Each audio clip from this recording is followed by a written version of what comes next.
Well, this is it, round 8 of the Formula 1 2025 season, the middle of the European triple header, and we arrive in the Principality of Monaco, one of the most iconic settings in all of motorsport, and the jewel in F1's crown. Off the back of a Max Verstappen masterclass in Imola, the fight for the championship has tightened up, and strategy will play a big part this weekend. Welcome to the Monaco Grand Prix and weekend warm-up. And look at this vantage point that we have secured ourselves for the first show of the Monaco Grand Prix weekend. Alongside me, the boys are back in town. Jacques, Alex Brundle and Jolyon Palmer. Alex, sleep schedule-wise, you must be delighted to get a bit more sleep than you've had at home recently. Yeah, getting some. Thank you for all your kind words last weekend. I appreciate that enormously. I won't repeat some of the things I said. Yeah, that's probably best. Here. Yeah, we'll move it on. Alex Brundle, looking sharp. Are you regretting that blazer choice as the sun beats down on us? The decking is warmer than I expected, but it's great to be here in Monaco, and I thought I'd give it full beans. You more than look the part. And Jolyon Palmer, back as well. Good to see you. How much are you looking forward to this one? I love Monaco. It's just such a special place. Just even being here on a Thursday, not seeing Formula 1 on track yet, but it's just so cool. It's a sporting event like no other. It really is, and we've already had a taste of action of the glitz and glam of the Monaco weekend last night, because you'll have seen on your socials that the entirety of the paddock, drivers, team principals, all headed to a private screening of F1 the movie, and all buzzing with feedback today about the film. That, of course, is out on June 27th for all of you, and June 16th for the New York premiere of the film as well. Okay. Last time out, we were in Imola. It was a highly strategical race, lots going on. Let's take a look then at how it all happened. Welcome to a special, evocative venue. The Tifosi proudly fly the prancing horse. We await the championship leader versus the world champion. Good launch, Oscar Piastri. George Russell as well. It's going to be close. And Verstappen roars around the outside to take the lead. I cannot believe what I've just seen. Could be a chance for Norris. Gonna be no room there. Destroy him on the grass. Gonna have to be a bold move. Another great overtake. Norris has third place. I got the nation. The local hero will not see the checkered flag. We have a reset Grand Prix. Max has gone. He's clearing away. The McLarens go wheel to wheel. Norris round the outside of his teammate. Brilliant move. Alex Albon putting big pressure on P4. Into the gravel. Hamilton will get by.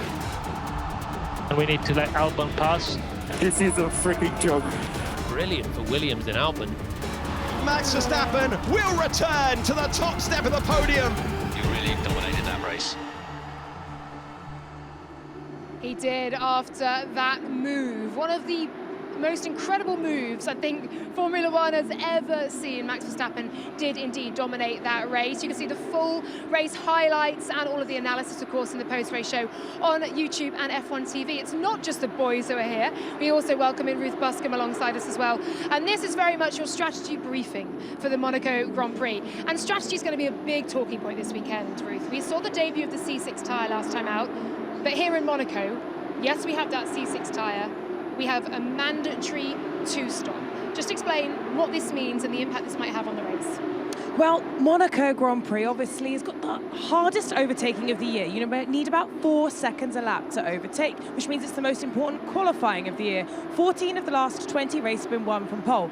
Last year's race was won by Charles Leclerc after a lap 1 red flag gave all drivers a free chance to change their tyres.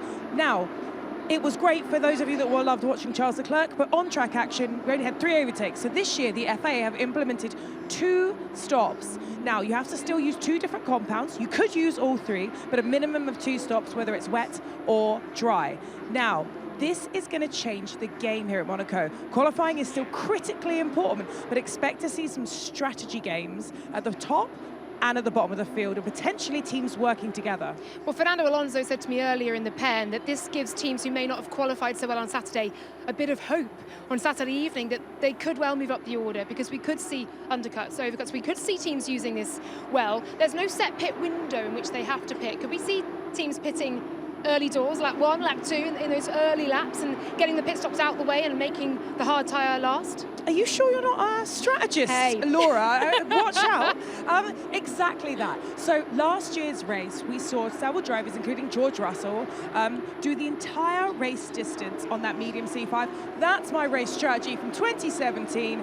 I boxed on lap 1 here. Now, the thing about Monaco is actually you get a massive undercut by boxing on lap 1, because we've got a bit of a demo from the cars running around on track here.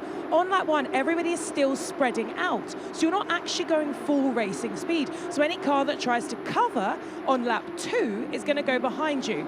Now, 2017, it was my Sauber of Pascal Wehrlein, Jenson Button, who was subbing in for Fernando Alonso, who was off doing the Indy 500, who did that strategy. 2023, Red Bull actually did it with Checo to help Max's pit window. Last week, they did a similar kind of strategy with Tsunoda.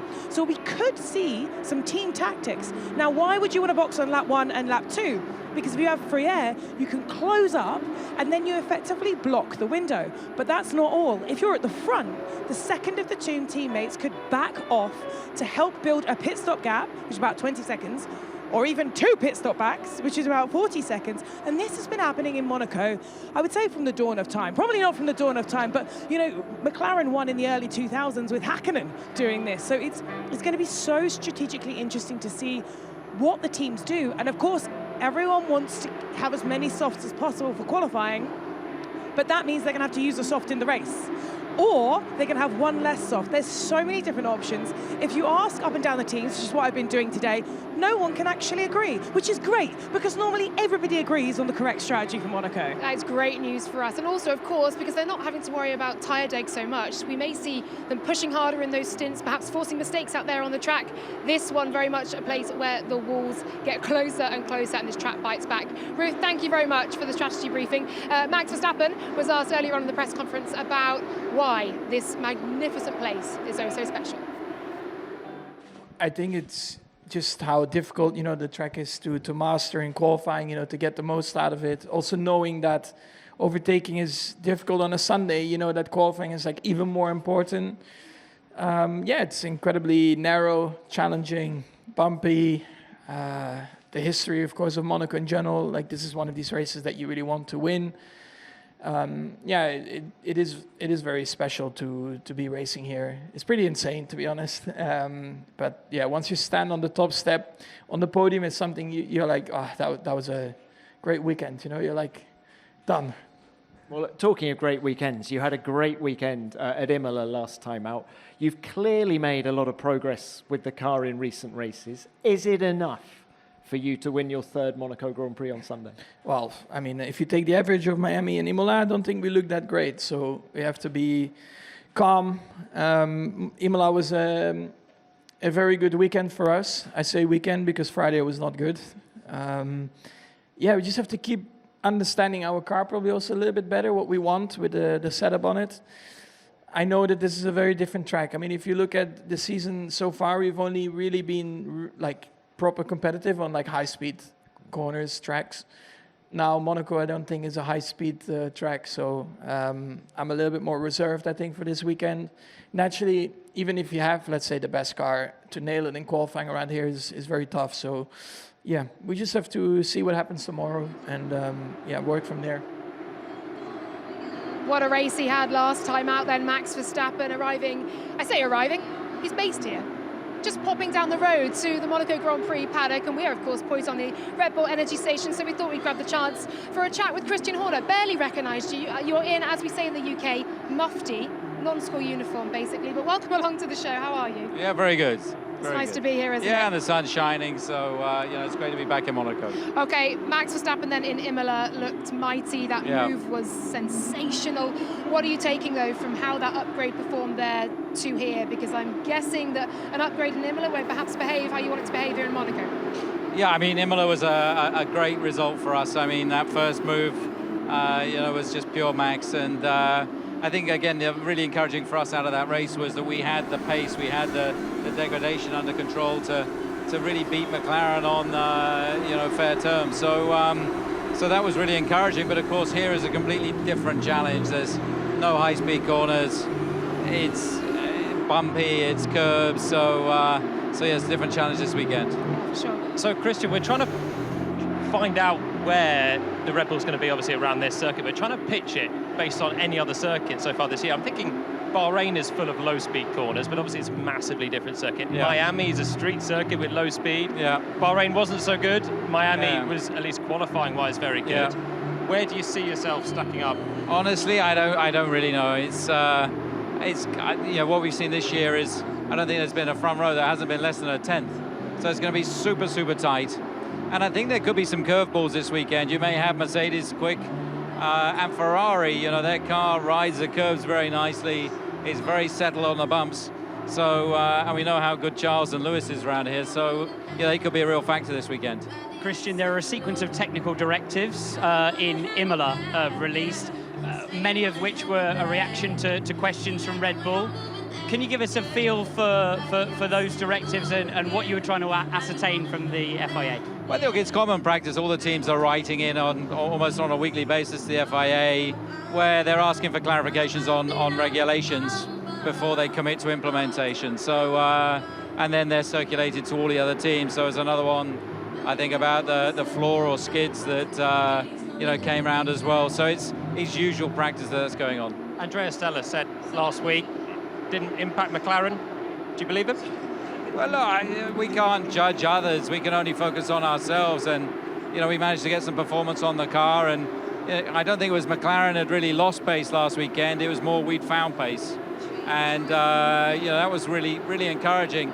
Not so much for here, but, for some of the tracks that are coming up. Technical directive, the key word in next week's race, of course, Spain, the flexi wing change as well. What are you looking forward to there in terms of how it will impact yourselves, how it may impact McLaren? It may be a neutral effect across the whole grid, but it's a change. It will change the aerodynamic behavior slightly. To what degree it affects each team, it's impossible to predict. But it's the same for everybody. So it's just a strange timing to introduce it. But that's what it is. And finally, quick word on Yuki Tsunoda. What a performance. Pit lane to P10 last time out. How much is his confidence and the feeling he has in his car growing? Is he getting more accustomed to the way it behaves? Yeah, look, I thought it was a great tonic for him. I mean, after that big shunt on Saturday, and great to see him jump out of that and unscathed. And the best way to bounce back is to put in a drive like that, and to go from the pit lane to the points on a grid that's so tough to make ground. We didn't see a lot of overtaking last weekend, so really, really good performance for his confidence. Thank you for your time, Christian. I really appreciate it. We'll let you go. Continue your Monaco weekend. Good luck. Thank you so much. Good questions on the technical directives there. It's interesting, isn't it, Red Bull trying to ascertain, as you say, what the FIA exactly are allowing and not allowing, what's legal, not legal, what McLaren are doing.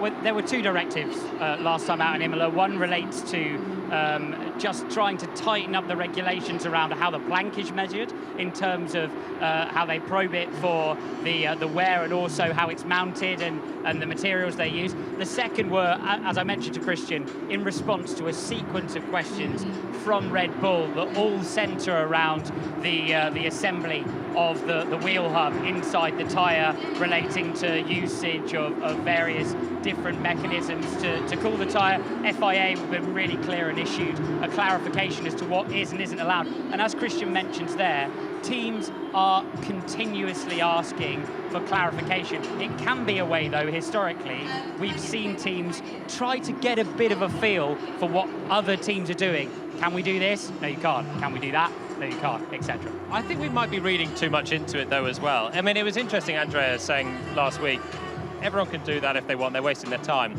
We don't know, honestly. And of course, if McLaren were busted, they would say that anyway. And that's the point. They're not going to say, yeah, they found our magic sauce. But in the end, McLaren still had pole. They could have won the race had Max not pulled off that start overtake. And we've seen Red Bull have great pace at other circuits. Jeddah, had Max kept the lead at the start, he probably would have won the race in a similar vein to what he did in Imola. So I don't see that a technical directive that came out before Imola has turned it so now Max is walking away. I think there's a lot of circumstances there. And to be honest, the Red Bull is good in high-speed corners. There are loads of them at Imola. There are loads of them in Jeddah. There are plenty of them in Suzuka, and they've been quick in all of these races. So we will see, I think, in time how it really plays out. It's always a misjudgment to suggest a single factor of a racing car, an extremely complex racing car, is the sole cause of a performance change. It pretty much never happens.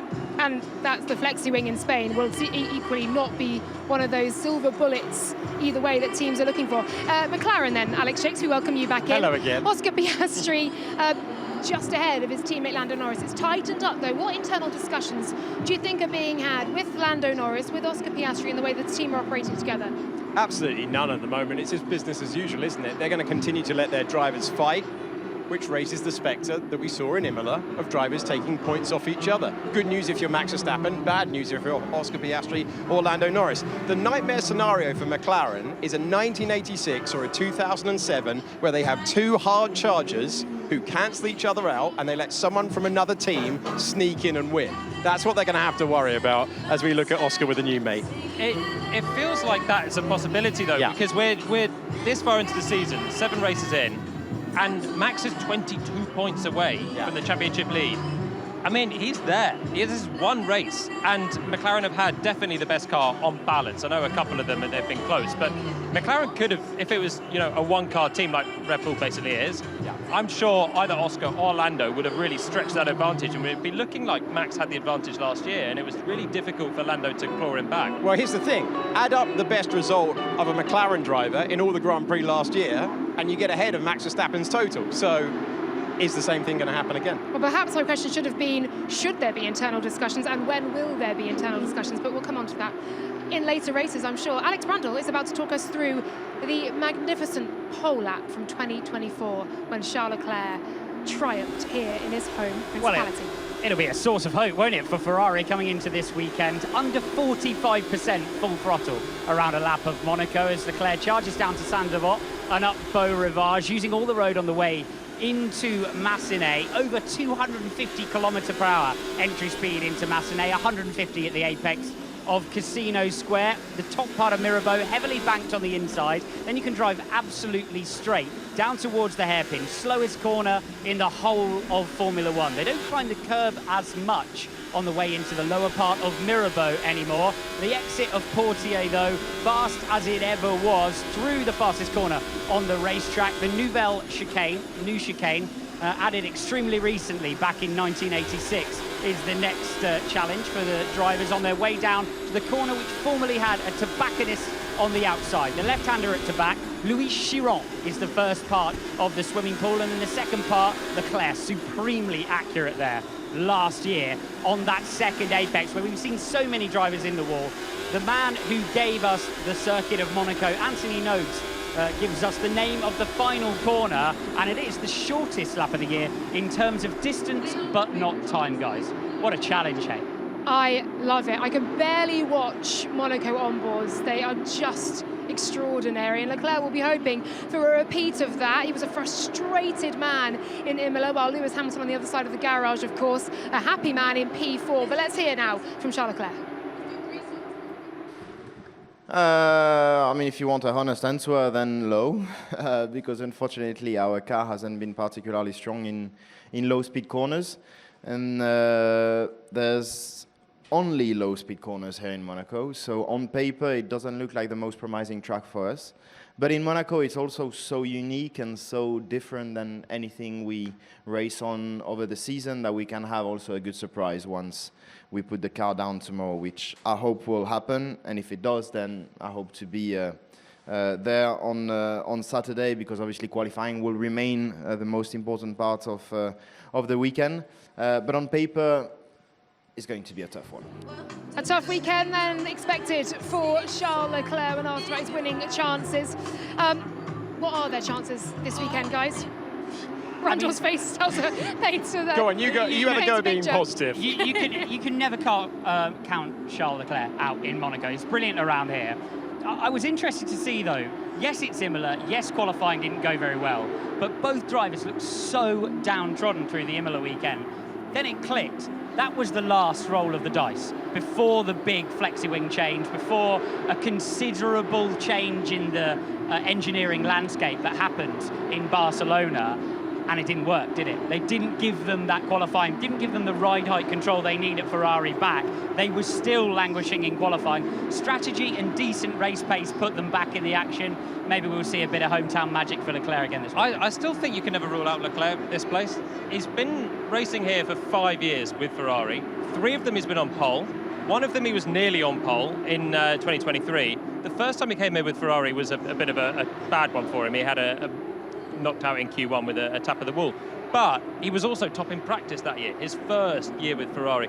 He is a Monaco specialist, and if anyone can drag it out of the car, I think it's probably Charles. Well, it's worth saying Lewis Hamilton is also statistically the most successful driver here in Monaco. He's not bad either, on the is he? current grid, so he's not bad either. That's very positive, considering that car is horrible in qualifying and a bit of a nightmare in low speed, which was an inherent strength of every Ferrari during the years you listed. I spoke to people at the team earlier on, and I said, but come on, you've got Charles, you've got Lewis, we're hoping that there's going to be some Ferrari magic, and they said, yeah, past performance, sure. No guarantee of future success. We are more positive about their chances than them at this stage.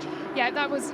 Don't watch this back, Charles or Lewis, because that was not the positivity that I think they'd be wanting. We do have a question for you, though, Jolyon. It's come in via social media. I'm sure you're delighted about this one. Tariq7, thank you so much for your question, asks, who was more impressive, Yuki from P20 to P10 or Lewis from P12 to P4? Last weekend, of course. Yeah, both big comeback drives, but it's definitely Lewis for me, this one. I actually think, I think Yuki's wasn't that special. I was wary because I'm standing at Red Bull, but he wasn't that great in the first part of the race. Was basically stuck behind Ollie Behrman and actually was being dropped slightly by the Haas when the safety car was called.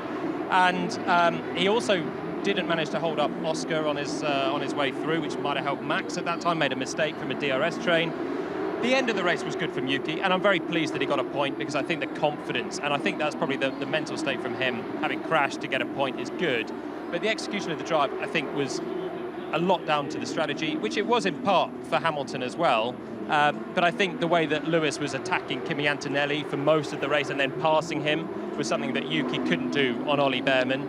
And he had great pace at the end of the race as well, Lewis. Obviously had the moment passing Alex Albon, but Ferrari will be really buoyed by the race pace. Charles showed it. I thought he was tremendous as well last week.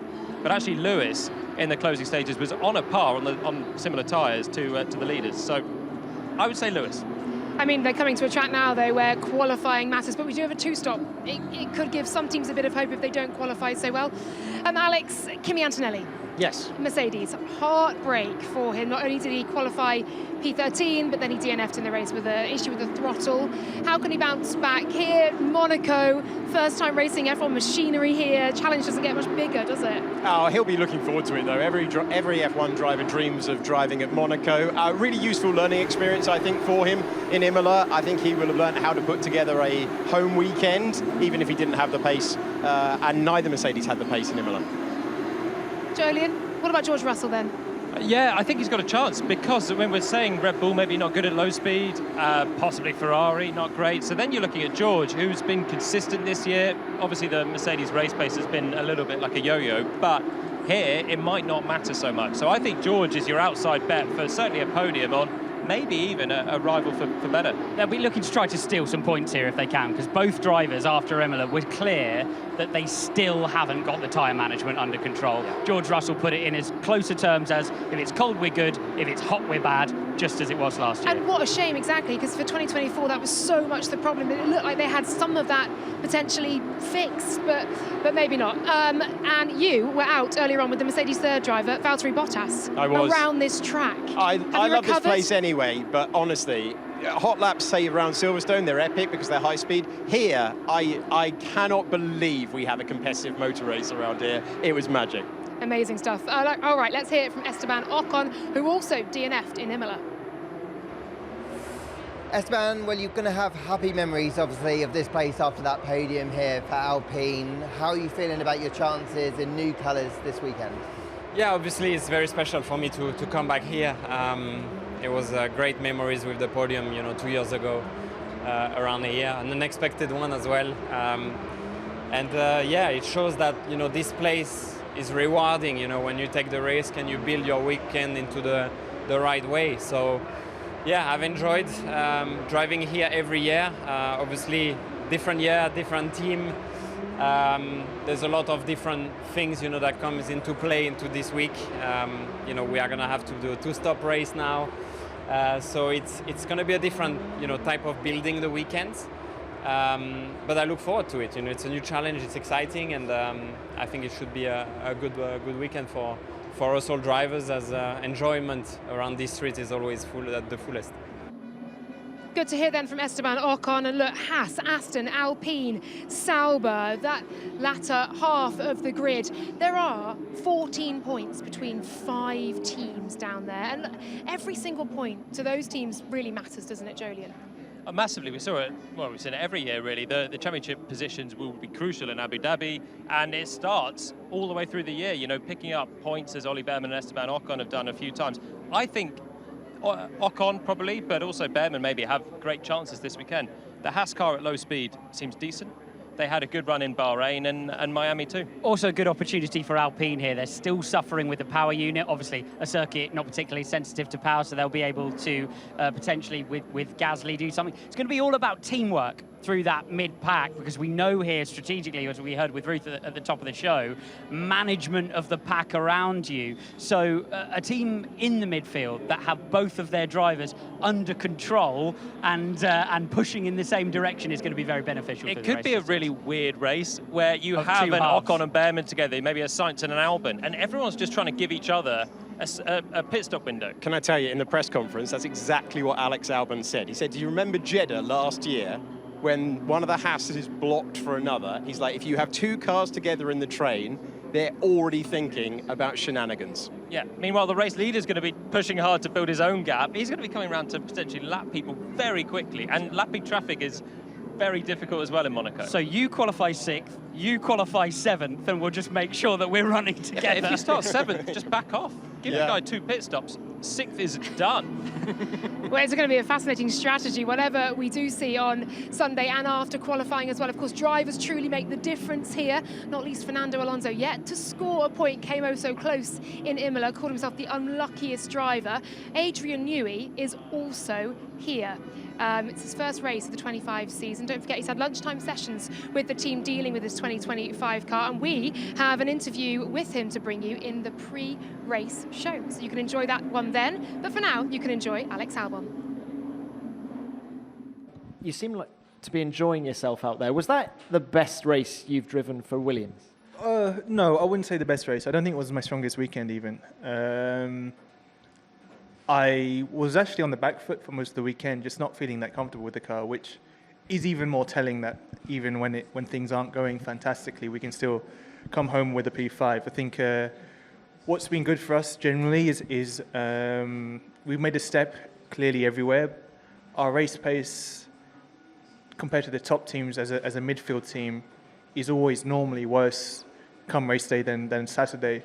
But the last couple of races we've actually been pretty much on the money with where we've left qualifying, and it's been putting us in contention with teams like Ferrari and Mercedes. So it's been really enjoyable. More than anything, just to be able to mix it with the top teams has been a lot of fun. And yeah, I mean, I've enjoyed that a lot. I think it's a nice change.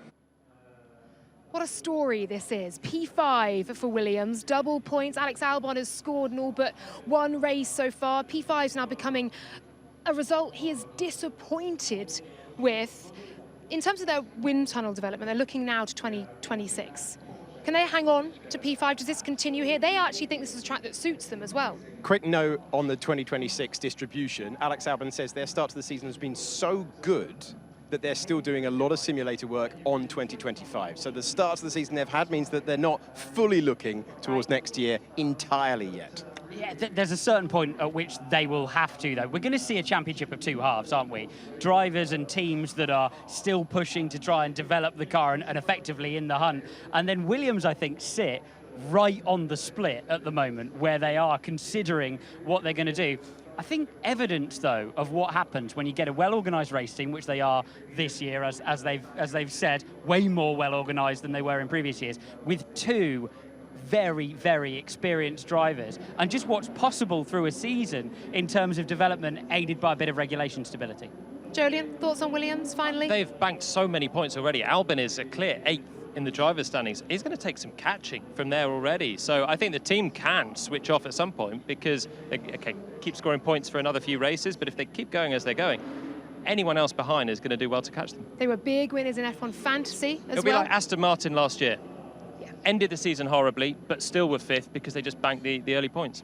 Well, I was just about to say F1 Fantasy. Williams big winners in that one as well. Lawrence Barretto closed 50 points on me, running Williams and both drivers as well. So there we go. All right, time for the schedule. This is how things are shaping up here at the Monaco Grand Prix.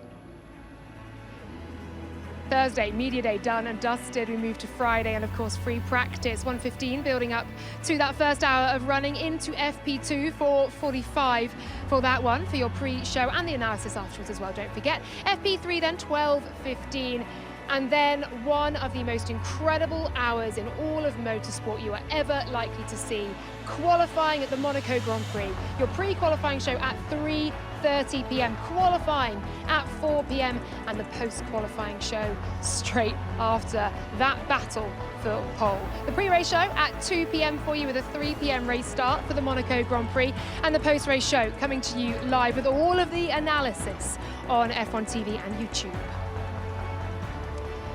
Okay then, prediction time. Casino's up there, mate. You can't predict so Monaco. Hard, isn't it? I think someone from the top 3 might win the race as they've done 85% of previous races here.